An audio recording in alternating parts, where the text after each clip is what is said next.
Wait, what am I doing? There's a better way I can set up my camera. I'm just gonna Yep. do a slight edit. Go ahead and start. Oh, okay. Well, yeah, we're here. We're queer. We're live. We're here. The episode's starting with Rue crying, so you know it's going to be a good one. Buckle in, motherfuckers. I'm crying too. I'm just not showing my face because I'm crying and stuffing my face at the same time. And I'm not going to show you that. That's a mood. It's a mood. I don't even know where to begin for today. I really don't know where to begin. We had a couple sessions where we weren't getting together because stuff was going on. Traditionally, it's also in the summer. Sometimes we take some time off just because it gets really busy. It's the season of doing everything. So that's summertime. But I was away on a retreat, which was pretty cool. God, I don't even know where to begin. And I was away on a retreat, and then World War III is starting, and everyone's losing their healthcare, and it's horrible. The ping ponging back and forth between, I've talked about this before, the hope and despair.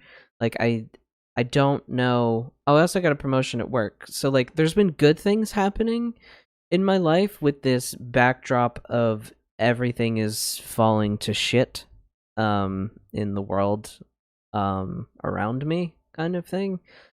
And also specifically in Philadelphia, our trash is currently piling in the streets because a lot of our sanitation workers are on strike. So it's like everything is churning and boiling, and it's kind of what Rue was saying. There's feeling in the air. Yeah. Let me summarize some of the events of the past couple of weeks. At least I'm sure everyone is aware politically. Big fascist bill has passed. He signed it on 4th of July. And basically it is a death sentence for millions of Americans. And it funds our ICE is now, they're basically the Gestapo, and they have unlimited power and unlimited funds to do whatever they care for. There's a concentration camp that has just opened in Florida. And 20 young girls are missing in Texas because there were horrible floods. And on top of all of that, our streets are filled with trash and rats and everything that goes along with that, because our mayor decided that our very hardworking sanitation workers don't deserve an 8% raise. When she gave herself a 9% raise. Mm-hmm. Yeah. She gave herself and all of her fucking friends big fat salaries. But she makes more than the mayor of New York. Yeah. Correct. She's a shit garbage person, and she's done shit garbage things to this city, the people that live in it. I just don't understand. She really thinks that this union is trying to bully her. She is positioning these people that they are bullies. They are the people that take care of the sanitation in this city, along with many other fucking things. Like, it's just... It's not just sanitation, it's library workers, it's people who work at the pools, it's the goddamn PPA. It's the people that literally keep this city running. And the most unfortunate thing about all of this is that the majority of the city are such dick-sucking fucking idiots that they think, oh, the trash people should just get back to work. They're asking for too much. They're fucking blah, blah, blah. It's their fault that our trash is piling. No. They're not blaming the right fucking people. I don't know when Philly became a whole scab city, but it's happening in fucking real time. It's happening in fucking real time.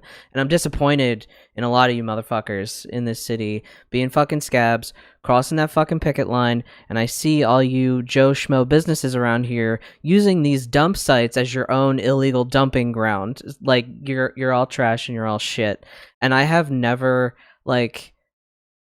I'm like disgusted in like Philly. Like, I used to be like proud, like, oh, I'm from Philly, you know, like it's like the cradle of liberty and like all of these things and everything. Like, I want to get the fuck out of here. I don't even want to be here because it's just corrupt. It's just corrupt at every fucking level. And there's I don't want to say there's nothing you can do about it, but it's like it needs There's really such. nothing you can do about it. But there's nothing you can do about it because they just sit there and they just do whatever the fuck they want. And yeah, things are gonna get really bad. Things are gonna get really bad. But I think Parker honestly brought this on her fucking self because she made it a point when she was elected mayor to put her name on every single trash can in the city. So I think she kind of brought this on her Spent fucking millions self. of dollars to do so as well. Yeah, and she has armed guard posted outside of her fucking house like she's really fucking important or some shit. So that's interesting. Really? Yeah. Yeah, she does. Oh, She has like armed security posted out front of her fucking Her whole house. block has been cordoned off. Yeah. You can't even access her block. Everyone who lived on her block has been evacuated. Like, people were forced out of their homes because she's so scared. Because she doesn't want garbage on her front lawn. You better be scared because everyone's pissed at you. Right, and she knows it. What you call it? I told her off on Instagram. Good. I told her that it's all her fault. She keeps trying to use language to make it like as if she's it's being like bullied. An unfortunate accident. Well, that too, but she was like, it's an accident, I'm being bullied, and I was like, stop trying to skirt responsibility. This is a direct result of your failure to be a decent mayor. I said, I don't remember everything I said verbatim, but essentially I wrapped it up with, obviously I will not be voting for you next year.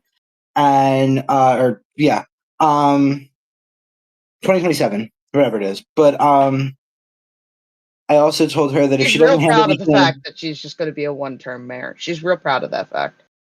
Oh, I know. She has to. Yeah. She wants to be a one-hit wonder?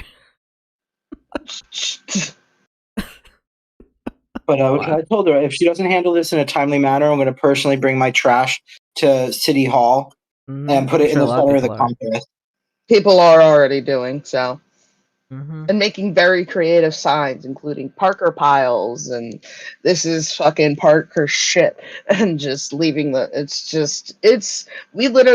drove past. I had to go to the dispo this morning to restock on carts because I'm smoking like a goddamn fiend, obviously, in these trying times.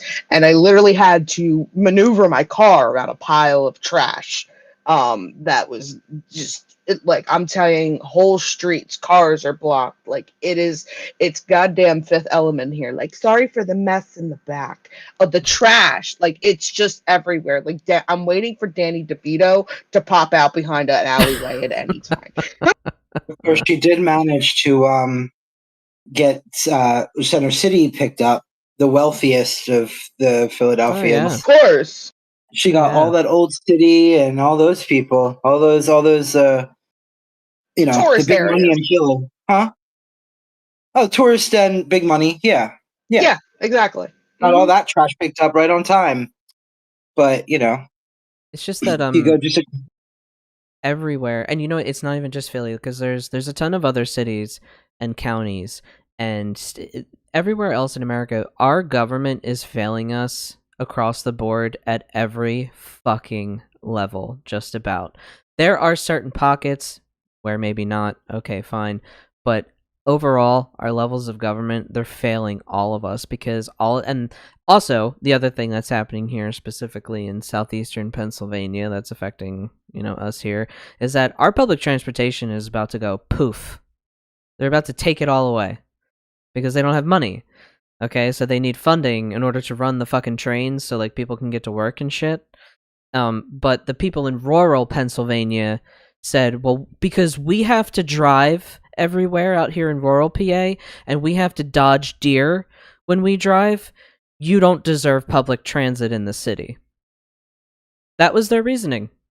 And because Pennsylvania is Pennsyltucky and it's, majority country, basically. It's like the South, but like north of the Mason-Dixon line, which is ridiculous.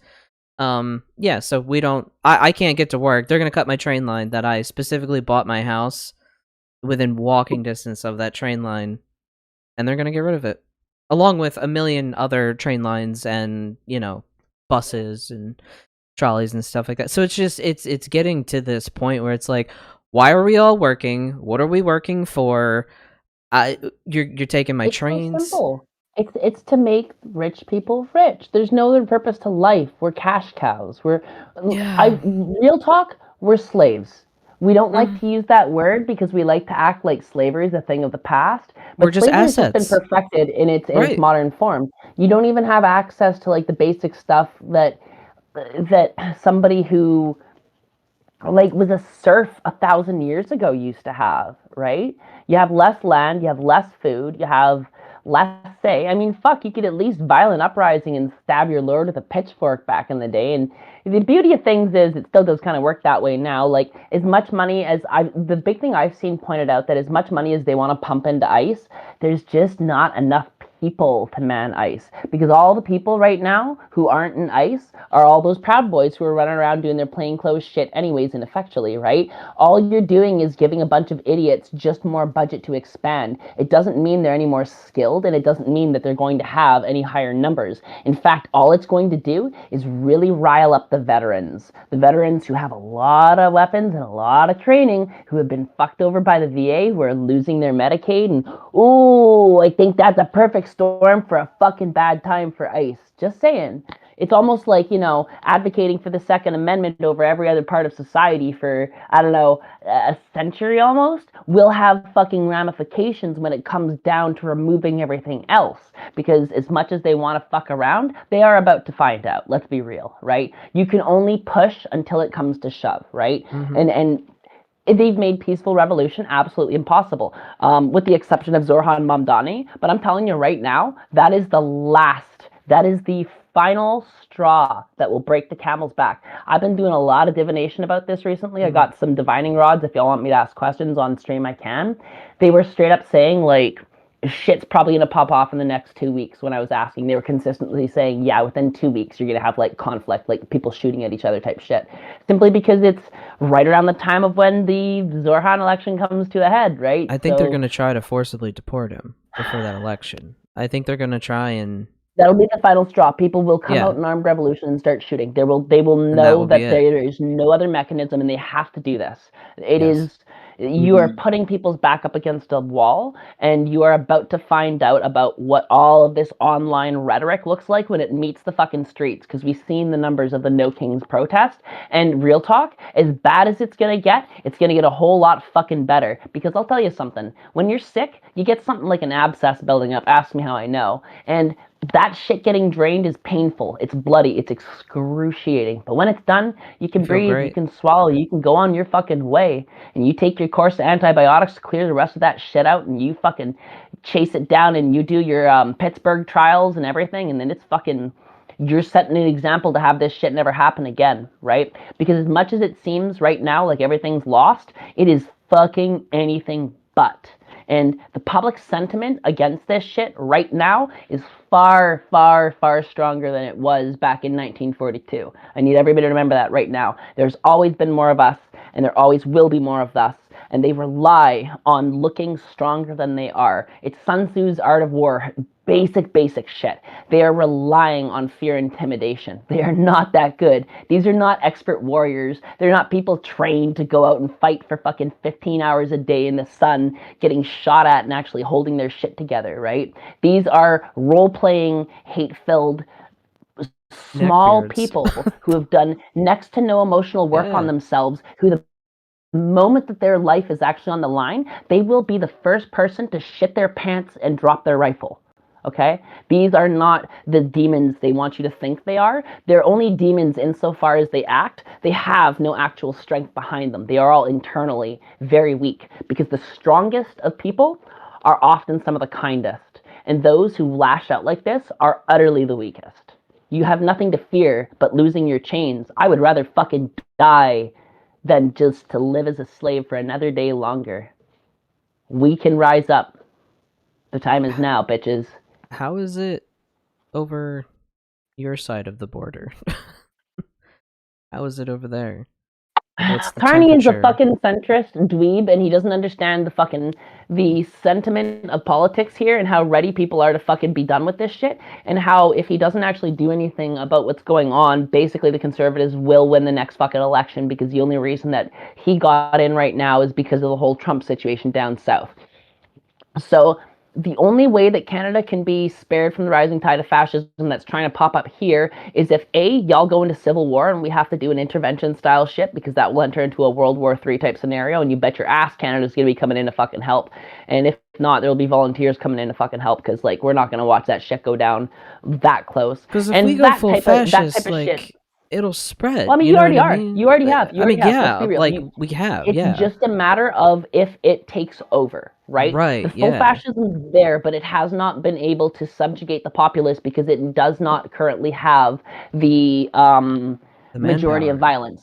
Yeah. No, there's like the phrase when state loses the majority of violence, that's when it like something rather, it has to maintain the majority like dominance on violence, right? And if they don't right now, right, there's a massive amount of people who don't agree with this, and what that causes is civil war anytime a type of conflict's going to come out. And they've been like issuing the types of orders with like the National Guard and the Marines that just piss off the forces and make them realize, like, you know, this isn't shit I signed up for. I'm not over here to fucking go point guns at my countrymen. And, you know, some people did sign up for that, but far, far fucking less, right? So they're polarizing people against themselves right now, and they're sowing the seeds of their own doom because they spend too much fucking time online in echo chambers with bots and idiots telling them what they want to hear because they're just repeating the points of rich billionaires who funded the whole fucking thing.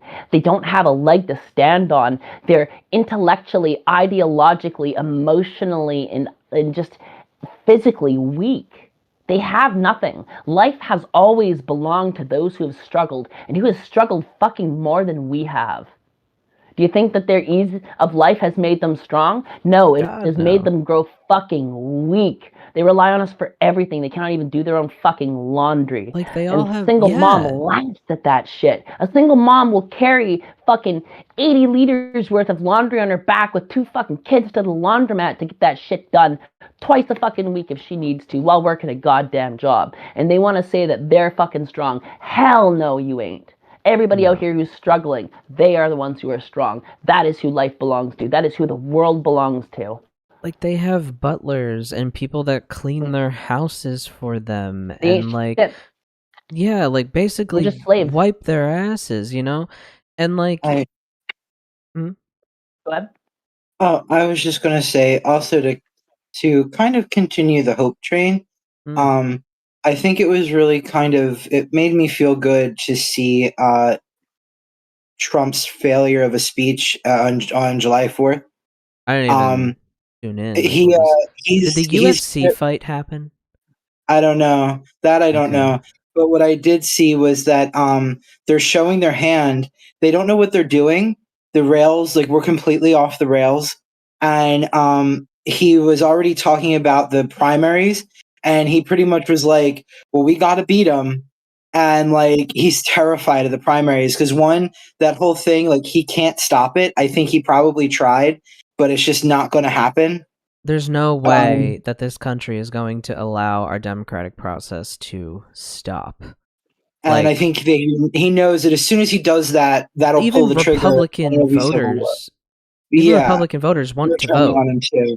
Yeah, well, a lot of them are turning on him because of the big fascist bill. Excuse me. But the fact that they're showing their hands so much, and they're like, "Well, we're fucking scared of the primaries. We gotta beat them. I fucking hate the libs," which is what he said. I hate the Democrats and the libs. I really do. I hate them. You know, that shit that he said, which was proof that he's fucking scrambling, right? He has no fucking idea what he's doing. They're completely off the rails, and there's no plan. They have no, like, I mean, they have Project 2025, but that's not what I'm talking about, right? Like, they're not, nothing is happening the way that they want it to happen, and I really thought we were going to roll over. Yeah, they did, and I don't think that that's what's happening. I know that's not that's not what's happening, and I think that they're fucking terrified, and I think that the fact that soon-to-be Mayor Mamdani of New York City. Let's fucking go. I think that he scares the shit out of them, and I think that he should. I think that they should be afraid of him, and I want them to be. Because more will follow. Right, and that's why they're scared, because the fact that he completely barreled over Cuomo, which especially with the numbers, that was completely unexpected, and everyone's like, "Holy shit, that's significant," and it was significant because Cuomo has been there for a while, huh? I was just gonna say, completely just silly to break up the the. Oh God, I can't even fucking speak. Love it. Just to interject, the best thing to come out of all of is the song that's been going viral. His name is Mamdani. MMDNY. His name. Oh, it's just so fucking good. That's so catchy. I know. It's so catchy. Donnie, though, like I was gonna say, he is absolute fucking hope core right now. Like, people have been not feeling like they had representation, have been feeling like there was never going to be somebody who could actually stand up and fight back. And everybody I know loves Zorhan. Fuck Cuomo. All my homies ride for Zorhan, period. If you're not for Zorhan, you're not my fucking homie. Done. Done skied. You can't say even if Zorhan is, let me put it like this. He's big in America. Y'all don't understand how much internationally people love this man too. Canadians are bending over fucking backwards saying, we love this man. Look at this. The policies here. We need to fucking do this. They're taking exact parts from his platform for the state-run grocery store and saying that we need to do that here in Canada. And they're talking about, hey, we have a liquor control board of Ontario. Why don't we have a Canadian grocery control board in the exact same fucking way? And it's like leading to, like, there's a knock-on effect that Americans don't always see, where if your country's moving left and doing better, the rest of the world will try to do the same thing. And if you're going right to the fascism, the same fucking thing pulls us along. And just is something as simple as having Zorhan in New York is changing people talking about policy on how we approach groceries in Canada already, and he's not even the mayor. I just want people to understand that while fear is contagious, hope is so much fucking stronger. Because it stands for something. Because it's true. Because at the end of the day, we will get through this shit. And we will fucking win this, right? I am gonna stay on this hope core train until I fucking die, okay? Because there is nowhere else to be. Fear is a fucking useless emotion. The way of the warrior is resolute acceptance of death, and I fucking give myself to the path. Mm-hmm. Yes, I nailed the garbage. I wasn't just like chucking my coffee cup. No, it's like I said, it's this weird thing of like you're living your life and going to work, going through the motions, and still trying to enjoy things too, right? Like still watching that movie you like, or your show, or like we went to a flea market the other day, and honestly, going to a flea market makes me feel better. Like it's participating more in commerce and less capitalism in my mind, because all the shit that's at the flea market is either stuff that's like been hiding in someone's closet for millions of years, or it fell off the back of a truck, which is fine by me. So I'm here for it. But yeah, the I guess trying to balance the emotions of I'm still living my life, I'm still trying to enjoy, like have some enjoyment, because you have to, like you can't wake up and be like everything is terrible. Don't forget, fascism is gonna get you. It's kind of like what Sophia was saying, like about fear. Like you can't let that fear, even though like it is really hard. Like I'm not gonna say like I don't have moments where I'm like I'm scared. Like I have moments where I'm like I'm pretty fucking scared about what's gonna happen, because I want to survive it. I want to survive it, and I want to see what's on the other side. I'm hopeful for the future. I'm hopeful that when I'm old and gray, not even really gray, I'm just gonna go right to white. Like when I'm old and whatever, like I want it to be better, and I want to see the people I love also be old with me, and I sometimes worry that won't happen, and I don't want to be afraid, but there are moments when you are, and it's okay to be. It's okay to be, but at the same time you can't let it stop you from moving forward. It's a very, like, when I was away on this, I was on a retreat. I was studying folk magic, essentially. It's a system of magic called Braucherei. I don't have access to the chat, actually, so I couldn't. So I'll put it in the Discord later, but it's called Braucherei. And it's essentially folk magic through the lens of the Pennsylvania Dutch people. And so I was on a week-long retreat learning that. It was part of a guild, so there's certain things I can say and certain things I can't, but I can talk about the general experience. It was basically like a little magical boot camp, but like boot camp in a fun way, I guess. Maybe like magical summer camp kind of thing. People came from all different, the guild is actually quite expansive. I was pretty impressed by that. Some people came as far as Utah. That was pretty cool. And it was this like weird, it was almost like Sacred Space, like the feeling that we had at Sacred Space, but on a smaller scale.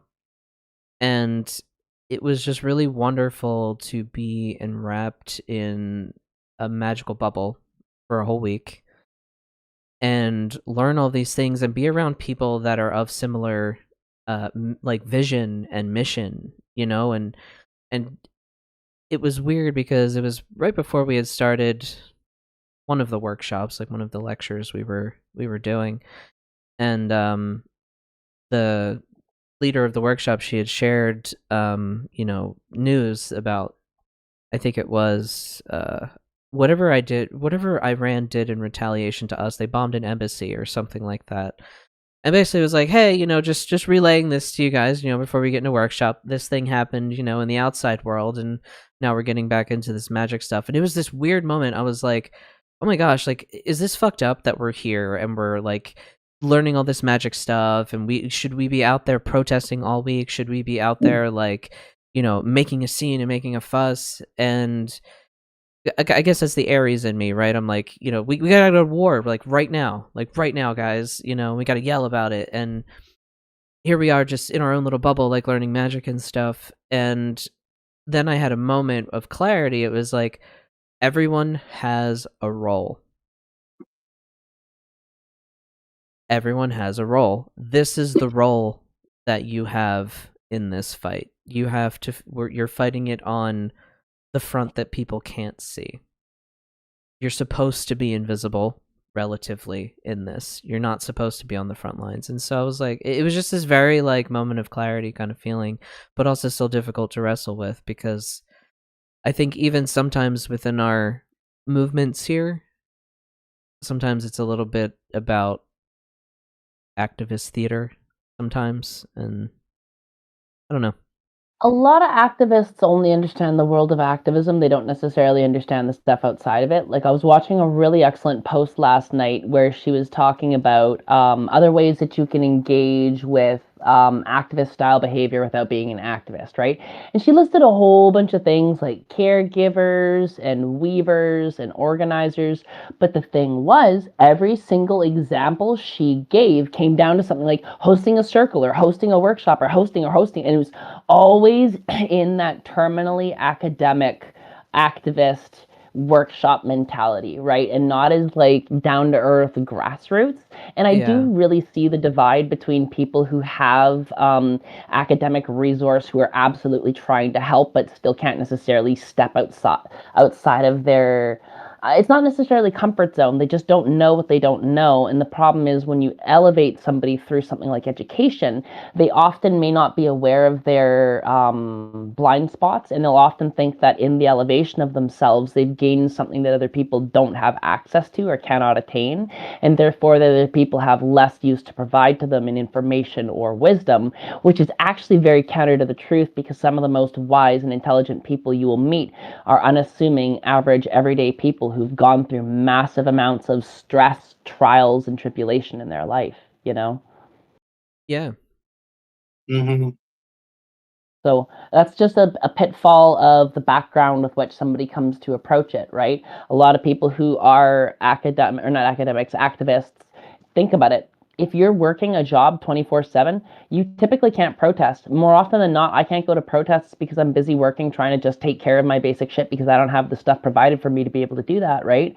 I don't have a work from home job. I don't have like a cushion of cash that I can just go dip into to be like, I don't need to be at work today, you know? Like I can't, if I turn down certain shifts, I may not even get a shift on that show later because they might bring in, like, say, another daily and be like, I want that daily to be consistently our daily, and now they're on a show call, right? Things like that. Like, I cannot do my job if I'm not going and doing my job constantly, right? So it's not for everybody, and it's never going to be for everybody, and it's always been more set up by people who have a little bit more resources, who do need to do a little bit more work coming back down to earth to represent the people or be with the people that they work to represent. Because anybody who wants to do leadership, you have to remember you have to be a servant first. You cannot lead if you are not a servant. The only thing that you can do other than that is a rule, and that is exactly what we have right now. You need to serve first. Little things, like, I'll tell you this, just doing things like I feel like garbage. I gotta give you the horns, like flash horns for that, because hell yeah, it's so important. That is good leadership. You are serving your community. You are serving your people. You are serving the people that are working for you in a way. You know what I mean? You are serving them, because if they're coming to you and saying, "Hey, Jay, listen, you know, the trash cans are overflowing here in the park." Okay, you know, your job then is to serve up a solution to that problem. You know, you have to want to help people to be a leader, to be a good leader. I will say, anyone, quote unquote, can say I'm the leader, right? But not everyone is deserving of the follow the leader kind of thing. You have to do the most basic tasks, and this is something that people aren't going to understand. I've done a shitload of cleaning up garbage from working at film sets and all of my work throughout my life. I know exactly the type of shit that people do that they may not think is a big deal, but is actually very detrimental to the health of their neighborhood, the animals around them, their environment, all kinds of things, right? Just like little fucking habits. Like, people think, oh, I'm just going to throw my cigarette butt. It doesn't matter. There's a vehicle that comes along to vacuum it all up. No, somebody has to manually go sweep up every single cigarette that you've ever thrown onto the ground. Very seldomly is that ever done. You have literally created a job for somebody whose only purpose in life is to sweep up your cigarette butts. People don't understand the ramification of that because they've never had to be the person who's out there sweeping up those cigarette butts. Or let's say gum, right? It's so easy to spit gum into a garbage receptacle, but people will like wrap it up in something and throw it on the ground, not realizing that it'll get stepped on and then it'll bind to the ground. And if it was just the gum and it gets dirty on the ground, you can actually just kick it off pretty easy because it'll get caught up on the surface and sucked up. That wrapper makes it fucking impossible, and it basically bonds to the ground like cement. It's little shit like that, right? You would never know those things unless you're serving your community in a way that might seem beneath a lot of people, right? Or for example, people who, like, when they throw they smash their bottles in a garbage bin. Great, you're risking cutting the person who's taking that out's legs with the very dirty bottom of the trash bag because nobody cleans those bins on the inside, and you're risking giving that person an infection every single time that you do that. Just because you have no consideration to the task, not because you're a bad person, because you have never availed yourself to doing the task itself. It's like why people think that they can do certain things in traffic who've never driven, like walk out in front of cars until you're driving a car and you're like, what the fuck? You know, so like, if you want to lead, you really have to immerse yourself in it, right? You have to serve on every fucking level. You do. I think Scott remembers the one year at Pagan Pride when we ran out of toilet paper, and I do remember that. We were like, "Oh shit!" They did not provide the porta potty company did not provide us with enough toilet paper. We also did not understand how much toilet paper we might have needed for this event, and we ran out very quickly, like by noon, kind of quickly. And I was like, "Oh no." That's not good. And of course, it's like the one park in Philly where your cell coverage is garbage, and so I couldn't get a signal to like quickly go puff, because like in Philly, go puff is everywhere. I'm like, oh shit, I'll just go puff some toilet paper to the park and, you know, we'll be fine. No, that didn't happen. So Scott and I had to go find like the closest gas station, and I was buying like 20 individual single rolls of toilet paper and just like, and that's called serving your community. No job is beneath you. Mm-hmm. Yep. Somebody's got to deliver the shit paper, and somebody's got to swamp the potty. Just real talk, right? Real talk. Yep. And if you can't do it, it's not because it's beneath you. It's because you're not strong enough to do it, and you should respect the person who does. Pure and simple. I don't think anybody's weak for not being able to do those jobs. I think that somebody is simply strong for being able to do it. Pure and simple. I agree. Like, I have nothing but respect, like, for our sanitation workers, but honestly, they've done more than literally any cop ever has, ever. Yeah, but it's not a job that I would seek out to do. My sense of smell is so fucking strong. Like, I can't even handle the trash truck, like, on a summer day. Just being, like, stuck behind it. You get so look, I'm the same way. I'm so sensitive. I will throw up from the smell of fake Parmesan. I can handle the nastiest fucking wretched dumpster smell now, just because of how often I work in film and like how often I have to take out and dump trash in shitty garbage piles that get cooked up in the sun, or like drop it in a garbage dumpster that's like been in a studio for too long, or like maybe we're out on location and we're using the dumpsters behind a building and it's like next to a restaurant that raw dumps their shit into the bottom and it's like got this permalayer of congeal smell. If you know, you know. Like, yeah. Can't, won't. But I have nothing but respect for the people who can and do, because I am not. I can't. You know. Thank you, sir. But I am one of those people. Like, if it was absolutely necessary, you know, I would do it. But I'll tell you all something though. Garbage collection's good for the soul. Slight deviation and back on to kind of the hope train. I've been reading the seinen masterpiece Vagabond. I don't know if y'all have ever heard about it before. Check out the art on this shit. Oh, so it's like it's a manga series. It's a manga. It's actually one of the most popular of all time. The dude like actually does this with like brush strokes. It's not all like pen and shit. He will like literally paint entire pictures on it. It's truly a masterpiece, and it's a somewhat fictionalized account of the story of Miyamoto Musashi, who's a real person. But because it's a historical account of him, basically everybody in the story, with the exception of like his childhood best friend and a couple extraneous characters, they're all real people. Like all the people he duels and defeats, he actually did, you know? And he goes on, if you know the history, to write the book Gorin no Sho, which is the Book of Five Rings. And it starts off as a story of like this young, angry guy who's like wanting to be the best sword fighter, and he's like really distant from a lot of people, and it talks about like where that comes from, which is like trauma, which is like abuse from his father, who is also a fighter, who like, it's a whole thing. I'm not going to spoil the whole story, but the story isn't just about him becoming a good fighter. It's actually about him becoming a good person and learning like the way of Zen. And oh my God, y'all, I cannot recommend reading this book enough to everybody. After like I've been working on myself a lot and like reading a lot of Zen and trying to really be at peace with all of the shit I've gone through, because I've had a fucking hard life. And like I actually finally hit a part last night where I was like, I'm grateful for all of my struggles. I'm grateful for literally everything that I've ever been through that's bad, because all of the good things I've been through provided me no chance to grow, almost next to none, aside from like maybe emotionally healing and learning to connect to people in a good way.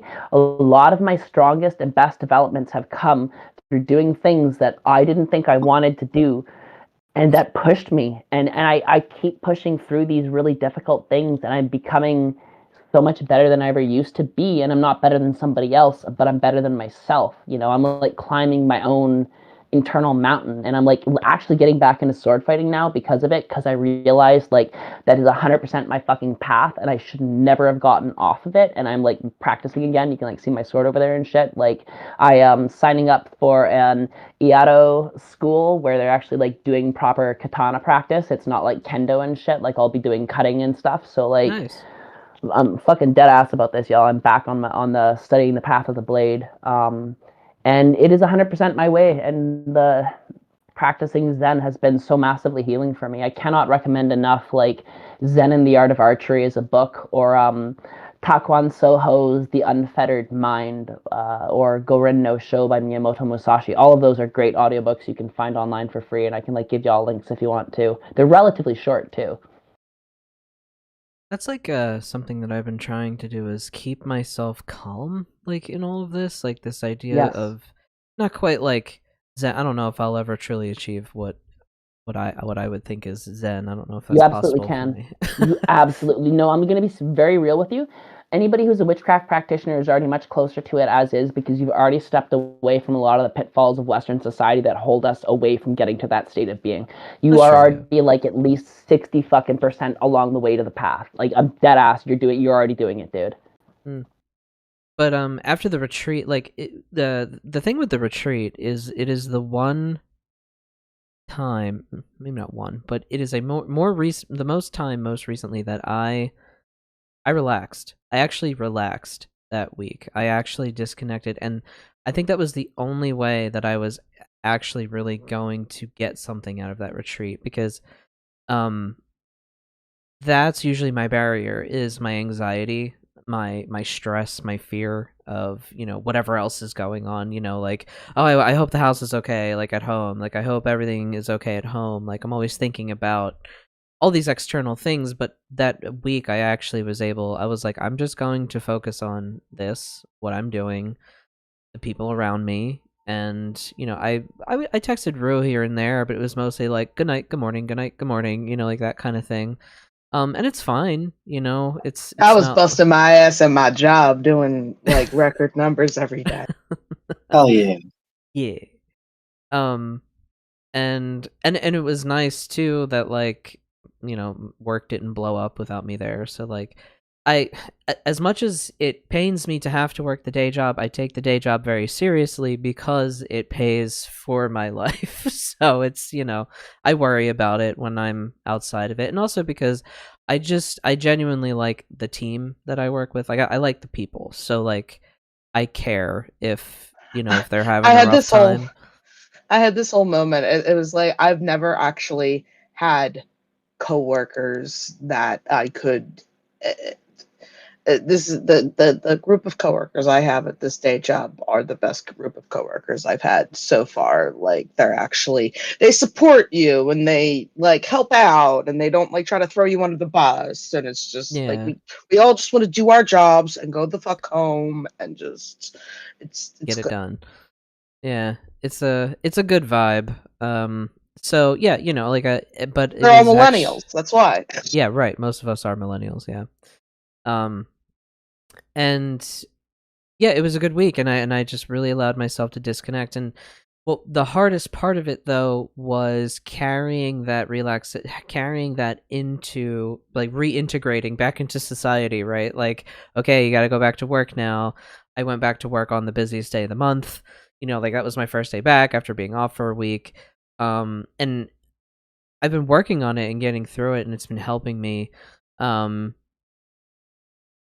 But if it ain't, like, it's work though. Like, you have to actively work at it. It's not like, I don't know. Everyone can just be like, I don't think we as people like reach this state of like perfection. I don't know if that happens. It's like you constantly have to work at it to like maintain your zen and your focus. Existed. What is that? Is that an objective external thing, or is it a state within yourself? And if it's a state within yourself, is there not room to always perfect upon perfection? I guess, yeah. I don't, these are these esoteric sort of, mind-blowing kind of questions. But because like sometimes with isn't like that the whole concept behind Kabbalah is like the higher self and like achieving one with, like, melding with the god or something like that? You have to ask a Kabbalist. As much as I've read the stuff cursory, I wouldn't really say that anything's necessarily the point, other than the process of becoming and understanding God and living in proper accordance with it. Usually, all of these systems have a like set of beliefs of like something that you do that is an idealized type behavior that they determine is like what one finds themselves doing, right? So like in Kabbalah, that might be like, say, following all the tenets of God until you are like a perfectly godlike person and you are acting on those tenets like heaven on earth, right? Whereas in Zen Buddhism, it might be, say, hollowing yourself out until you're getting out of the way of yourself to the point where you can observe yourself being more than just you. A lot of Zen is like actually trying to get you to depersonalize outside of being an individual and understand that the universe is mind occupying itself and moving, right? Oh yeah, I'm already pretty far along then in that case. 100%, yes. I'm So, like, constantly thinking in the abstract kind of sense. Yeah, so here's a really good koan that is often cited. There's two monks having a debate. The first monk says that the flag is moving. The second monk says, no, the wind is moving the flag. A third monk comes along and chuckles and says, no, it's all the mind, and the mind is moving. Mm. Well, yeah, if you didn't have your mind, you wouldn't be able to perceive the flag moving. It's not this. This is not the mind. Right. This is your meat space, right? That is not the mind. That is not the Tao. It's greater. It's bigger. Yeah, the mind is the shared. Yeah, this is why I really recommend everybody read this, because it's fucking understands it so well. Like I'm quoting it constantly. Here's one of my favorite quotes from it. It is impossible to know. Listeners, to clarify, the book is Vagabond. The manga series, yes. It is impossible to know the size of an ocean while one is swimming in the middle of it. Ain't that the truth? That is the exact nature of reality and Zen with which we find ourselves in. And a lot of like Zen in the art of archery or swordplay is getting you to depersonalize, right? So it's not you shooting, it shoots, right? When these Zen masters shoot the Yumi bow, they will draw it and they will hold it at a point of tension, and they will hold it gently like a child until it naturally releases by itself and it shoots. They do not aim the shot. The shot is shot. And eventually, if you read Zen in the Art of Archery, it's very short. Even the abridged version, which you find on audiobooks, like an hour and 45 minutes. The master, like when asked if he can accurately shoot like this, invites the student over and he fires 2 shots off in the middle of the night into the dark, okay? And he splits his own arrow. He hits a bullseye and then splits the exact arrow Robin Hood style without being able to see it. And the student can only bring back the target to him to show how accurately he's shot it, because he's that shocked. And then he says how if it was the first time, you could see how that would have been a coincidence simply for muscle memory of me having fired out there. But the fact that the second arrow has delivered itself directly onto it shows that this is not a coincidence and that it is the mind. It is shooting itself, right? So like when he finally gets to the point where he doesn't need to like try to let go, it lets go. The Zen master comes over and says, there it is, bow to it, it's shot. And it's always this, it cuts, it shoots, right? And that's where people really don't understand like Buddhism, because they think that it's about passivity, right? They think it's about non-action, about doing nothing. But it's actually trying to get you to depersonalize, to understand that you're not just an individual unit, and that we're all part of this undermeshed layer of reality that's together experiencing itself, right? If one person is here under heaven, then we are all under heaven, right? And we're not separated, right? So when two people are fighting, it's the mind of the universe having conflict over what it decides should or shouldn't happen, right? When you really get into that type of depersonalization, it feels almost like a sword fight, or these types of conflicts are like predetermined, and you're just like observing yourself and moving through the states therein. And that's like what the 5th book of Gorin show, which is Void. There's like the 4 rings are like earth, wind, water, and fire, which is like different types of like tradition and stuff, and you can read the whole book. But the 5th is Void, which is exactly what I've been talking about, which is that Zen detachment in true state of mastery. It is not in action. It is best I would describe as action non-action. It's a dualistic state where you completely enter flow state and you have no obstruction. You are simply at your center and you are simply cutting, shooting. You are there. You are one. There is no separation. That is the fucking Tao. That is Zen. Thank you for coming to my goddamn TED Talk. That's kind of I don't know. That's how that's like a lot of the verbiage that's used in like a lot of Star Wars books, like when they're describing like the lightsaber battles and stuff like that. It's like very similar terminology. But I think George Lucas also took a lot of inspiration from like the samurais and like stuff like 100%. That. So it makes sense where all that comes Akira from. Films. Or, Toriyama, what is his name? I can't remember. The samurai movie guy, Akira Toriyama, I think it is.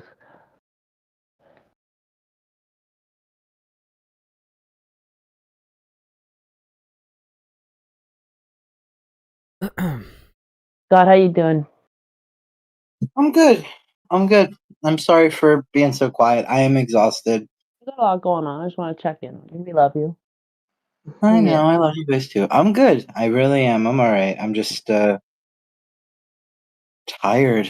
Very, very tired. Yeah. Very tired. I also cannot recommend the Tao Te Ching by Lao Tzu enough.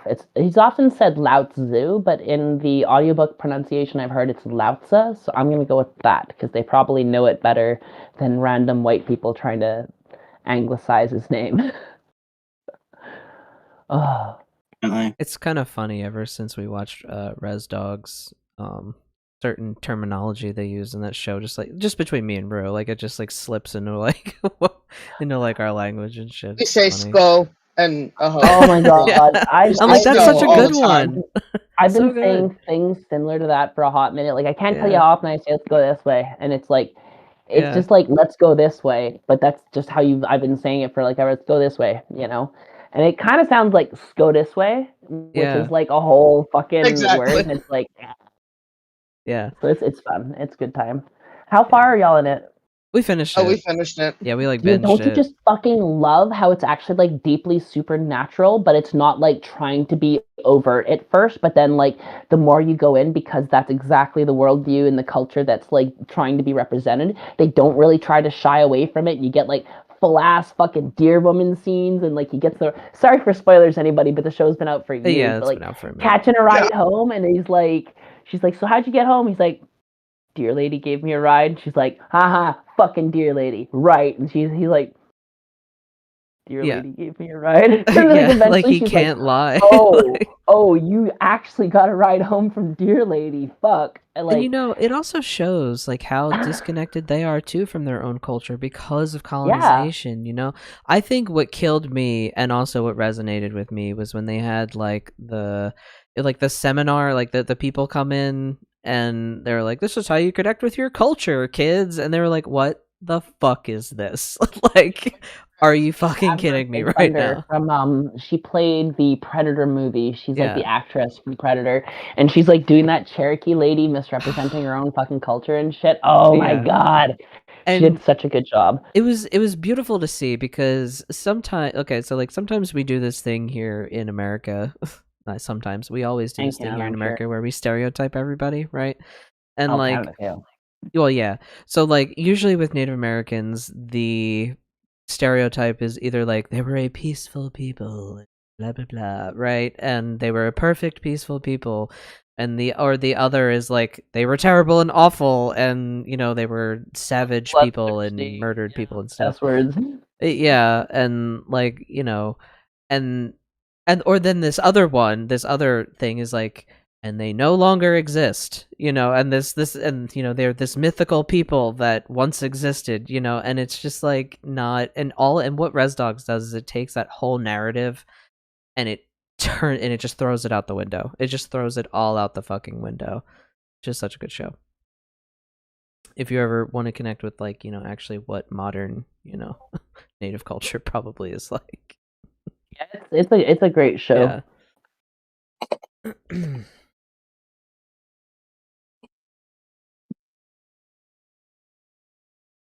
See the chat here. Oh, it finally happened. I smashed a fucking nail polish bottle. Yeah, it was like you looked like you came up on a little bit of a crisis over there. Yeah. It's all good. I just wanted to give a shout out to people here in the chat. We had 8 at one point. Now we got 6 right now. So we got Dawn, Kai, Rat. Those are the 3 chatters that I see right now. Hello to everybody else. I fucking love your face.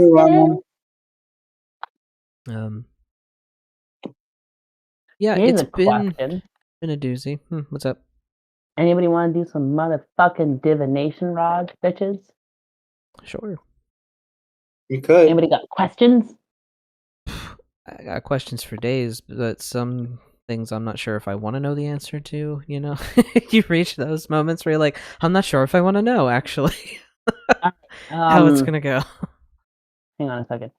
Being who I've been working with whose name starts with H, are you there? Aw, yes, you here. Okay, let's go reset. Y'all got anything you want to ask? I don't know. I don't have anything on my. I don't have anything right now. Are we going to defeat the rising tide of fascism?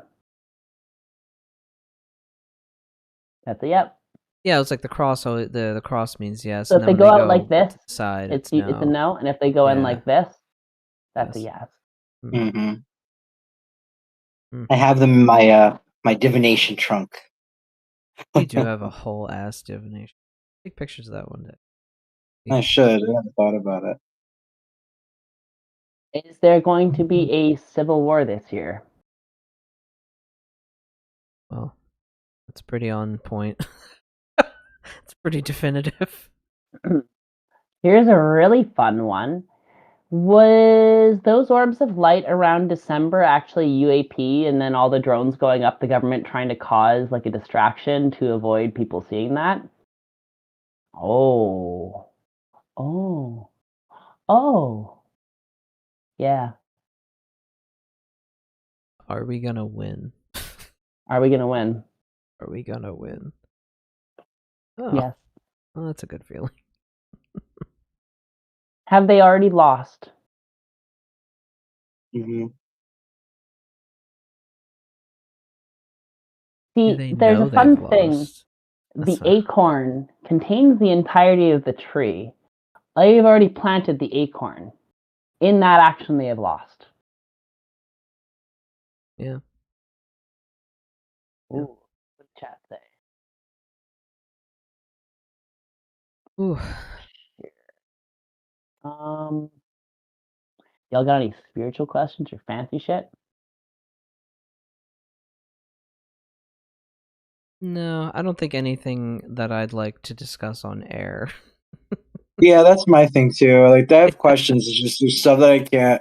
I will say I've definitely gotten more I guess more into the to keep silent part about certain things. You have to keep certain information from going out, that's for sure. Yeah. And it sucks too, because I'm always like a very community minded person. I'm like, I want as many people involved in this as possible, you know, like let's get everyone working on this, everyone together on this. And I'm starting to realize that not everyone actually wants to do a certain thing, or not everyone can or will, you know, like they may say they may have the best of intentions of doing it, but it doesn't get done, whatever the case is. Yeah. Well, here's a fun one I'll ask then to top off the divination session. Are we divinely protected by beings we cannot see? It's a hard yes. Oh, alrighty. Yeah, it was pretty pretty like, yep. Thank you. Yep. Madam H, you know who your name is. I'll talk about your name after the podcast. I just don't like to, you know, drop the names of my goddesses constantly to everybody, because then everybody be up in their DMs. Right. I'll give you a hint though. Cow goddess, Egypt, sun. If you figure it out, it's not that hard. But if you can't, sorry. What? That's interesting. It ain't the one you think. No. Well then, it ain't the one I think then. Yeah, we're basically at an hour.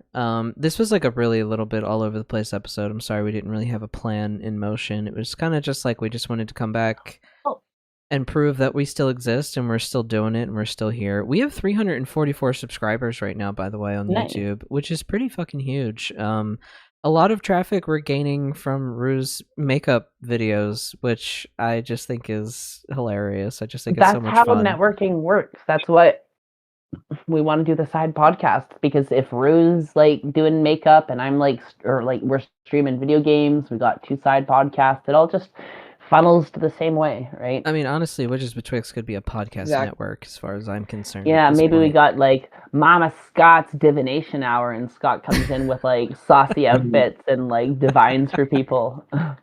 Yes. Like Miss Cleo vibes, but like better. Miss Scott. I would love that. That sounds like so much fun. Set you up fucking studio space and all that shit. these are the dreams we have. And hopefully we'll have more time to realize them, because I will have once again become a wizard school dropout. I'm done with the gray school because I can't pay attention to school. So the brain don't do it anymore. And with this other folk magic thing that I'm, learning, there's also like classes and stuff with that too. So I'm like, I can't. No, there's just not enough time in the world. But if you are a very academic-oriented person and you like structure and you want it for reals and you thrive in that environment, please do check out the Gray School. They're a very cool resource. No shade at the Gray School. All love. Just also, to all of our listeners, I'm sorry I was quiet today. I promise I'll be back next Sunday, feeling better, a little bit more. It's all good, baby. I love it. I got the Barbie girl vibes. Yeah. I always got the Barbie girl vibes. Yes. So, just real quick before we wrap up, I just did want to say, thank you everyone for hanging out here in the chat, the 8 people that we have, and, the couple chatters, Kai, Rat, Dawn, that's all I see. Kai, Rat, and Dawn, yeah. So, thank you for hanging out with us. We're really glad that you were back on such short notice. It's good to have you guys here. We do have a Ko-fi page if you want to support us, if you're interested in throwing a couple dollars our way. If you want to use any of the reoccurring subscription tiers, the Hail Satan one is pretty cool, $6.66 a month. You can hail whatever it is you like. And our subscriber in that tier, Tink, has been a long-time subscriber of that tier, actually. And, just always remember, free Palestine. Remember the people of Palestine. Palestine, from the river to the sea, Palestine will be free. And also, don't forget, death to the motherfucking IDF. Hell. Hell. Indeed. So I believe we will be back next week. I can't see anything in the way of that. So we'll try and get more regular. And yeah, I hope it was a good episode. It was a little bit all over the place, but we're just glad to be back, and we're glad that you all are still here. So we will see you all in the next one. Bye. Bye, everybody.